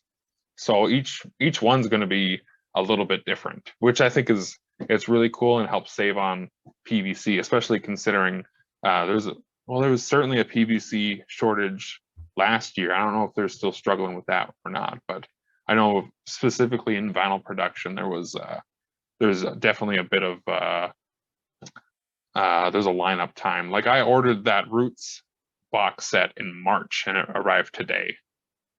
oh wow. Yeah, so I had emailed the company just a couple days ago, like, hey, I gave you my money, like, where's my box set, man? And then it showed Yeah. up at my door today. Oh, nice. Yeah. Um yeah, I think I like yeah, I think last year, right? Like I'm pretty sure like everyone just sent their music to the pressing plants and just jammed up the assembly lines. But Yeah, dude, yeah, it's nuts. are you guys gonna do a vinyl run of the Pursuit album? If I had the startup money for it, I would be sending in the order tonight. But we just don't have the financial support to do it. Yeah. No, that's cool. I definitely want to get the CD. I totally slept on the Bandcamp Friday last like week. I didn't even realize it was going on. Like my brother texted me like later that night. I was like, oh shit, I forgot that was today. Was that And last? then So that would have been the 2nd of December, right? yeah, I totally missed it. And but I Yeah, definitely want to. don't feel bad. I missed it too. Like I saw people posting about it. I was like, was that really today? Because usually I get an email from it, from Bandcamp saying, hey, we're doing it again. And I must have missed it, or I've been so busy just trying to get in contact with places for distribution. So I might have gotten thrown to a spam folder or something. But yeah, don't feel bad. I missed it. I missed it too, and I run the page. Yeah. No, but I'll definitely gonna get the Pursuit album on CD. I think it's cool to just have the album. Well, for me, like I still like, I still, well, this is my tape player, but I still like to listen to like albums like front to back, either like Hmm. tape or CD or vinyl. So yeah, I'm the I'll same definitely. way.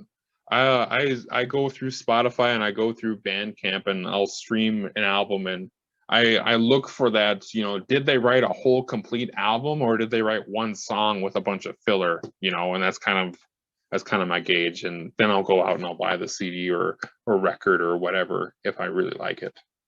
Yeah. But yeah, no, I like I said, like the vinyl is like a big investment. I really, Hmm. that's when I really want to show the support. And then the streaming stuff, I'll just, check it out. And if it's cool, I'll get the CD. But What's your preferred method for streaming? Do you use Apple Music or Spotify or Bandcamp, or do you just kind of jump through different stuff? I know YouTube has a lot of music on it too. I do Spotify. I think Spotify is probably just because doing this podcast, I put stuff on Spotify. So then I think that because of that, I think that's why I default to Spotify. Um, Yeah, now they're doing the Spotify Wrapped at the end of the year. What was your did you see like your top album or anything? yeah, I did mine. I'll show you. Well, we've been talking about it this whole night, but it was my top one was Soulfly. Nice, dude. That's cool, man. Yeah. I don't know how Lamb of God ended up on mine though. Like, I don't know. I think maybe the record label planted it there. I don't know. Oh, They you listen to want Nervosa? Yeah, Nervosa showed up there too. I They're got into them cool. because I saw them. They opened for Cavalera, like when Cavalera, it was the first Cavalera, the Beneath the Remains or Beneath the Arise Yeah, I wanted to show. see that so bad. Yeah, the first Cavalera show was Albuquerque, and so Destruction and Nervosa were supposed to play like down the street, Yeah. and Cavalera was going to play at this big little like theater, and they just like combined the two shows like together. So then it was like Nervosa, Destruction, Yeah. Cavalera. Whoever made that decision made the right one, because you were either having nobody at this one with two really good bands, or and everyone at this one with fucking Max and Igor, or you just combine the two and just kind of split the that Nervosa, you said Destruction? Yeah, Destruction. Yeah. Yeah, Yeah, fucking Teutonic thrash metal, man. Like you can't beat those dudes rule. And then we Pursuit did a show in Chicago. So we booked a show in Fargo, and it was June 3rd, 2021. And then we had a show booked in Chicago the next night, June 4th. It was a Friday, Saturday. So we get done. I did double duty. I did a Thrall Frost set and I did a Pursuit set in Fargo.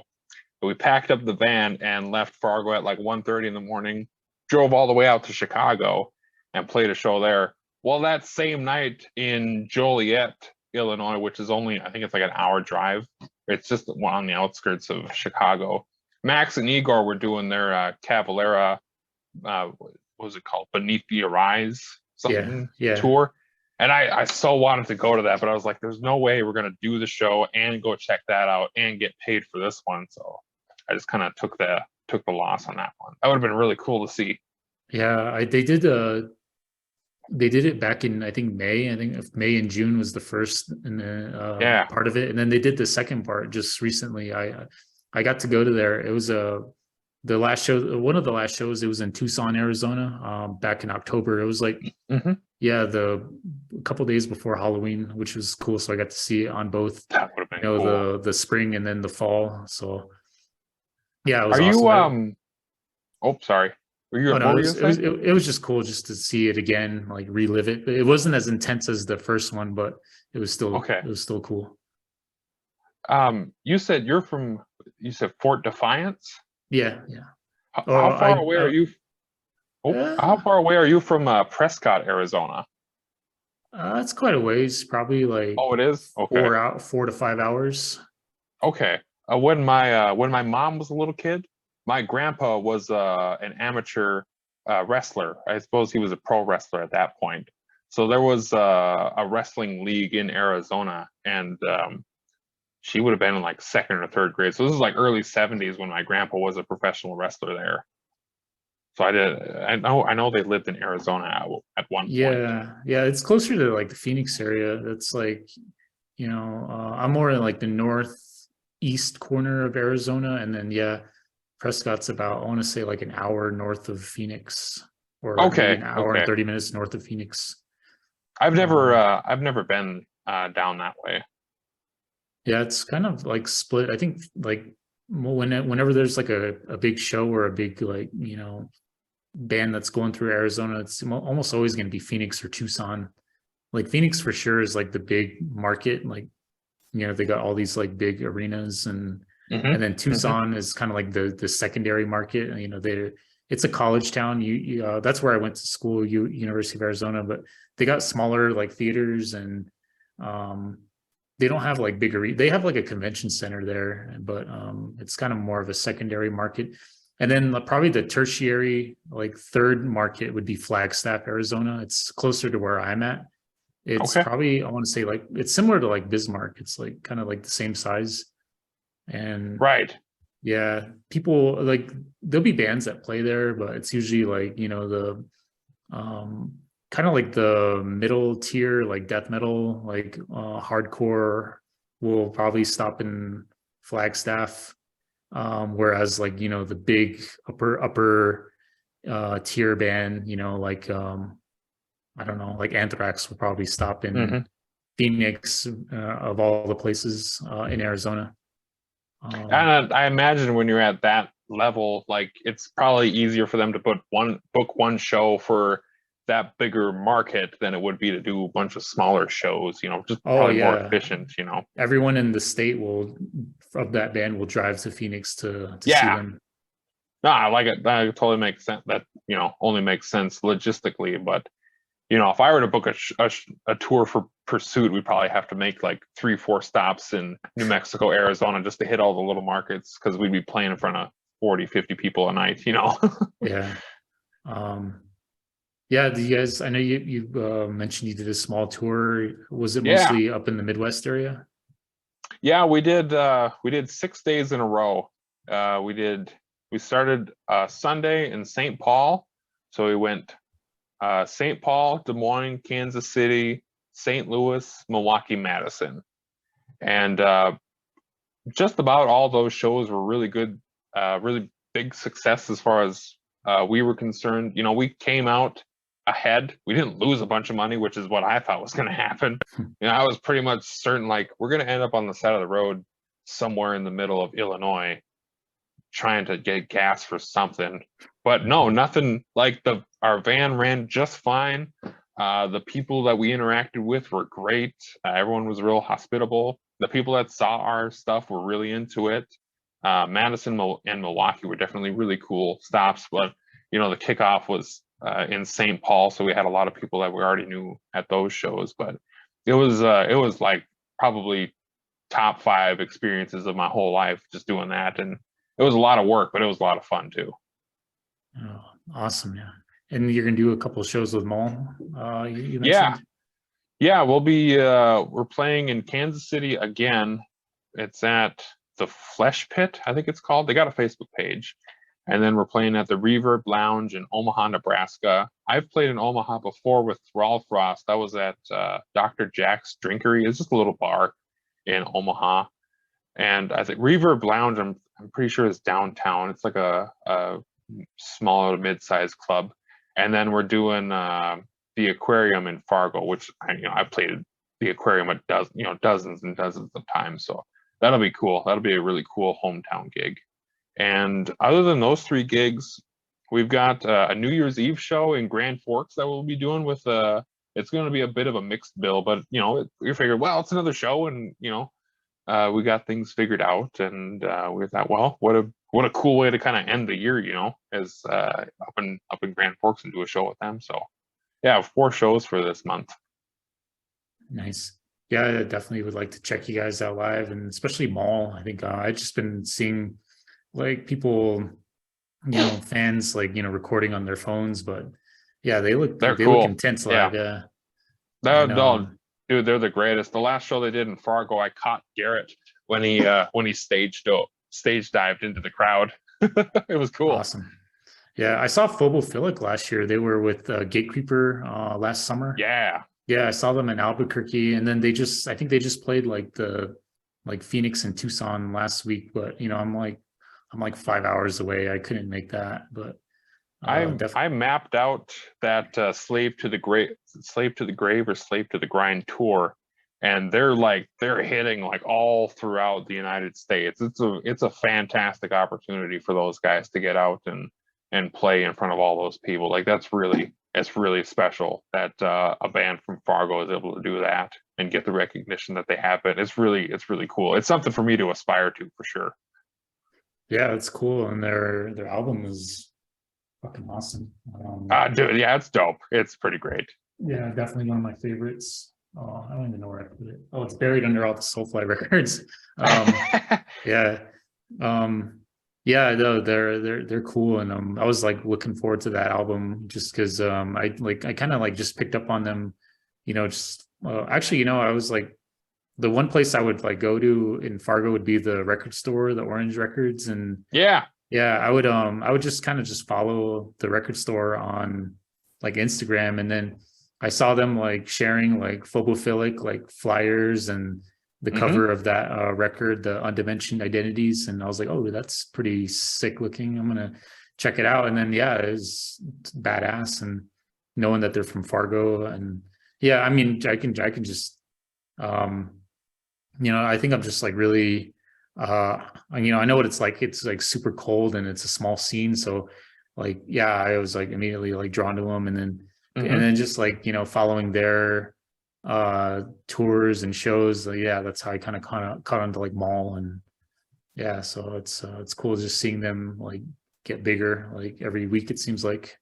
And dude, it's really insane. And in my mind, they're still just, they're one of the bands from Fargo. I booked them when I turned 21. I booked a show at the Red Raven, and they were on it. So it was a black metal band called Emphatic Scorn, another band called Euthanasia. Those two bands aren't together anymore. And then Phobophilic, and then my band Thrallfrost. And it's like that's the band that played my birthday show at the Red Raven in front of 30 people, and now they're playing a gigantic theater in the middle of Texas with 200 stab wounds. Like it's just unreal. It's really cool. The footage from the St. Vitus from a couple weeks ago is really cool. Yeah, I saw that. It's as soon as I saw that, like I think it's like I forgot the name of the YouTube channel, but like he posts like live shows of that. And yeah, I think I've watched it like 3 times, that whole like Phobophilic set. It's really cool to see them accomplish this, and being from Fargo, it's pretty special. Yeah, I knew that's sick. But yeah, I'm sorry to cut you off. I gotta catch up with actually I gotta my Oh, I suppose I don't know how long we've been yeah. doing this for. Yeah, actually, I gotta pick a call. But yeah, this was awesome, man. This is probably like, probably the longest one, but it seemed like, the time just flew by really quick. But I was really Yeah, fun dude, no, talking with you. I appreciate it, man. Thank you so much for having me on, dude. Yeah, no problem. I'm gonna go ahead and stop right here, but I'll keep you on.